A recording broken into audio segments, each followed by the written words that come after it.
Puntos clave de la hipertensión arterial. Vamos a empezar definiendo qué es la hipertensión arterial. Se va a referir a la medición de más de 140 sobre más de 90 milímetros de mercurio, sistólica o diastólica respectivamente, en dos mediciones repetidas separadas por 10 minutos en la consulta.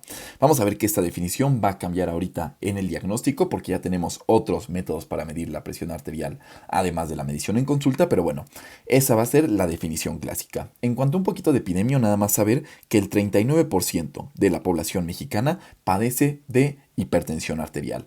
¿Qué factores de riesgo vamos a encontrar? Tres principales: edad avanzada, obesidad y el antecedente heredofamiliar de hipertensión arterial van a ser los más asociados, pero además también podemos encontrar alcoholismo, diabetes mellitus, sedentarismo, tabaquismo o una dieta alta en sodio. Enfocado a todo esto, justamente van los factores protectores, ¿no? En la modificación en el estilo de vida. Entonces, evitar el alcoholismo, bajar de peso, evitar el sedentarismo, entonces hacer actividad física, evitar el tabaquismo y disminuir la ingesta de sodio. Entonces, vamos a ver los factores de riesgo y además también vemos los factores protectores. Entonces, en cuanto a la etiología, tenemos que la vamos a dividir en una hipertensión primaria o esencial y una hipertensión secundaria. Entonces, la primaria va a ser la más frecuente porque va a ser pues la producida por pues un paciente pues con factores de riesgo y que se produzca idiopáticamente, ¿no? Entonces la primaria o esencial va a ser el 90% de los casos y la secundaria va a ser donde la hipertensión sea un síntoma de alguna otra enfermedad. Entonces tenemos enfermedades renales, síndrome obstructiva del sueño, por ejemplo feocromocitoma, distintas enfermedades, sobre todo endocrinológicas, que nos van a dar esta patología, pero la principal va a ser la enfermedad renal. Entonces eso en cuanto a nuestra etiología. La clínica va a ser muy inespecífica.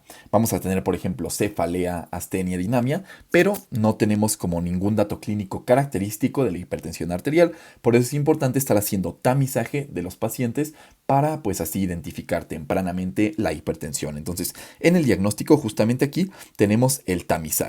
El tamizaje se hace a través de la medición de la TA en cada consulta. Esto se tiene que hacer a todas las personas mayores de 18 años. Entonces, tamizaje es TA por consulta a todos los mayores de 18 años. Y la temporalidad es lo que va a cambiar dependiendo la edad y los factores de riesgo. Si tenemos un paciente de más de 40 años o que tiene muchos factores de riesgo, vamos a hacer esta medición cada año.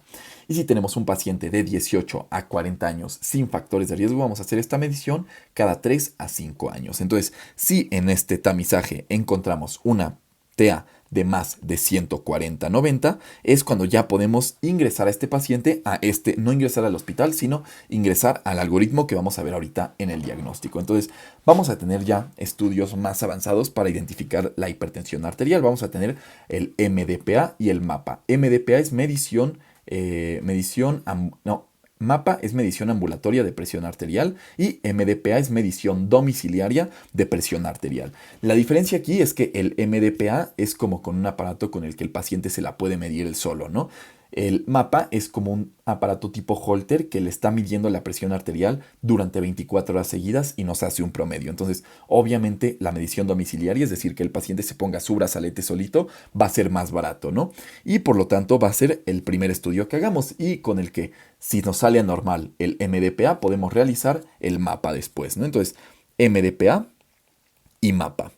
El MAPA va a ser el que consideremos en este caso el gold estándar de la hipertensión arterial. Entonces, ya dijimos, 140-90 va a ser el valor de un valor anormal con la medición al consultorio.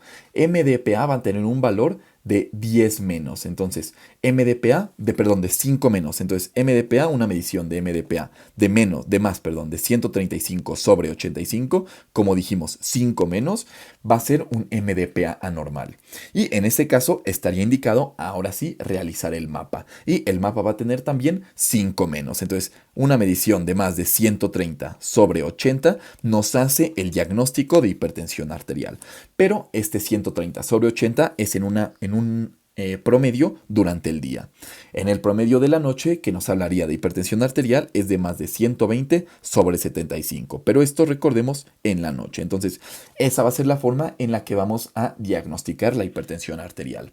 Ahora, vamos a tener también una división en estadios de esta. Entonces, vamos a tener tres estadios: 1, 2 y 3. El estadio 1 va a ser de 140 a 160. Entonces es como lo que sigue, ¿no? Ya de lo anormal. Entonces hasta 140 no era, ya después de 140 es el grado 1. Entonces 140 a 160.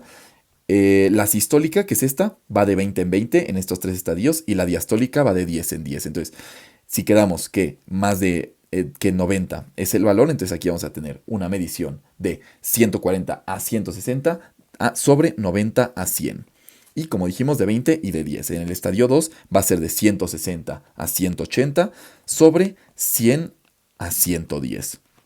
Y bueno, la 3 ya va a ser de más de 180 sobre más de 110. Esa va a ser la forma en la que la dividamos y bueno, es muy importante hacer esta estadificación. Ahora, el tratamiento, vamos a tener un tratamiento no farmacológico y un tratamiento farmacológico. En el caso del tratamiento no farmacológico, pues es incidir en el estilo de vida, ¿no? Entonces hacemos una dieta y ejercicio. Y bueno, ¿qué dietas vamos a tener? Tenemos la dieta DASH, la dieta mediterránea o nos menciona en la guía de práctica clínica la dieta nórdica, ¿no? Como también una opción para estos pacientes. Y bueno, en cuanto al tratamiento farmacológico, nos habla de que es conveniente o de que, pues, según las nuevas guías, ya tenemos que iniciar con terapia dual desde un inicio. No tenemos que dar primero un fármaco y ya luego, si no responde, añadir un segundo, sino que tienen que ser dos fármacos desde un inicio. Y lo mejor es que sea una sola pastilla, ¿no? Obviamente, es mucho más fácil esta toma. Entonces, si podemos dar una pastilla que tenga los dos fármacos que vamos a dar, mucho mejor. Entonces, podemos elegir entre IECA o ARA y dar un calcio antagonista o un diurético. Esa va a ser la primera línea. IECA o ARA, nunca se dan los IECAs o ARAs juntos y al IECA o ARA que elijamos podemos asociarle o un calcio antagonista o un diurético, preferiblemente el calcio antagonista. Si no responde a esto, ya añadimos el tercer fármaco. Entonces, de nuevo, IECA o ARA, el calcio antagonista y además el diurético, ¿no? Y si sigue sin responder, podemos agregar aquí también la espirinolactona. Entonces, muy importante esto.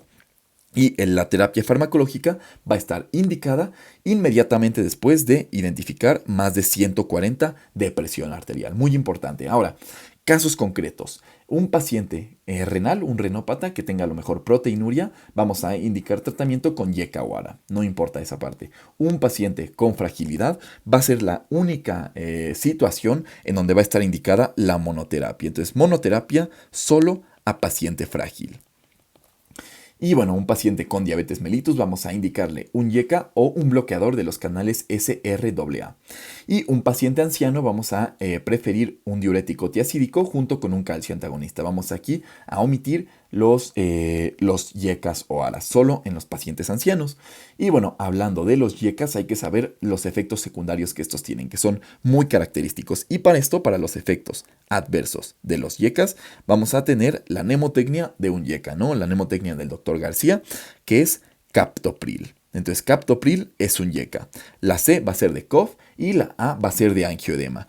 Estas dos son las dos pues que son más importantes de recordar porque van a ser características de los IECAs. Todas las demás pueden estar presentes en otros antihipertensivos, pero la tos y el angioedema van a ser solo de los IECAs porque se deben a la acumulación de bradicininas. Entonces, muy importante recordar eso.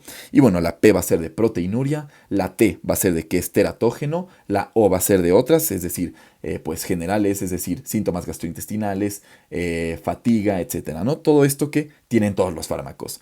La siguiente, la R va a ser de, sí, estamos en la O de otras, la P, es que aquí, captopril, la P va a ser de potasio, es decir, el potasio elevado, la R ahora sí va a ser de renal, de daño renal, la I va a ser de itch, es decir, comezón, salpullido, y la L va a ser de low TA, ¿no? Es decir, que estos pacientes en su primera toma del captopril pueden presentar niveles muy bajos de tensión arterial y que se tiene que considerar. Y bueno, ya nada más también conocer la meta de tensión arterial en los pacientes, que esta va a ser de menos de 130/80. Esta va a ser nuestra meta en el tratamiento. En caso de no llegar es cuando tenemos que seguir escalando en nuestra terapia farmacológica. Y bueno, rápidamente nada más la crisis hipertensiva, que se va a definir como una TA de más de 180, 120 y daño o no a órgano blanco. Urgencia no tiene. No daño a órgano blanco. Y en emergencia sí hay daño a órgano blanco. Eso es lo que pues hace la diferencia. Y en el caso de la urgencia aquí vamos a dar los fármacos vía oral y en forma ambulatoria. Y en la emergencia vamos a dar los fármacos intravenosos en el hospital. Entonces, en la urgencia, el fármaco que vamos a utilizar o que va a ser de elección va a ser el esmolol o la nitroglicerina. Eso es lo que hay que conocer. Entonces ponemos aquí esmolol. Y en el caso de la emergencia hipertensiva va a depender el fármaco que usemos de si tiene, bueno, de las comorbilidades que pueda llegar a tener el paciente, ¿no? Entonces, aquí lo que hay que saber es que tenemos que disminuir en 1 hora la tensión arterial sistólica del paciente a menos de 140. Entonces llegar pues arribita del límite, ¿no? Si el límite quedamos acá que las metas es 130, nos da 10 milímetros de mercurio de chance, ¿no? Entonces disminuir en 1 hora la tensión arterial sistólica a menos de 140. Y bueno, aquí podemos usar el labetalol que va a estar indicado. Entonces el labetalol va a ser el más indicado. Porque va a estar indicado en disección aórtica, en EBC, en hipertensión arterial maligna. La nitroglicerina va a estar indicado en un evento coronario. Tiene lógica, ¿no? Si el evento coronario se produce por una aterosclerosis, hay que aumentar justo el tamaño de este vaso para que sí logre pasar sangre, ¿no? Entonces, nitroglicerina en un evento coronario, ya quedamos labetalol en hipertensión maligna, disección aórtica y EBC isquémico, la furosemida, que es un diurético en edema de pulmón, y nos menciona que en caso de identificar una intoxicación por cocaína o metanfetaminas, está indicada las benzodiazepinas. Entonces, muy importante también conocer eso en cuanto a la emergencia y la urgencia hipertensiva. Y bueno, eso sería todo en cuanto a hipertensión arterial. De este lado queda el apunte. Muchas gracias.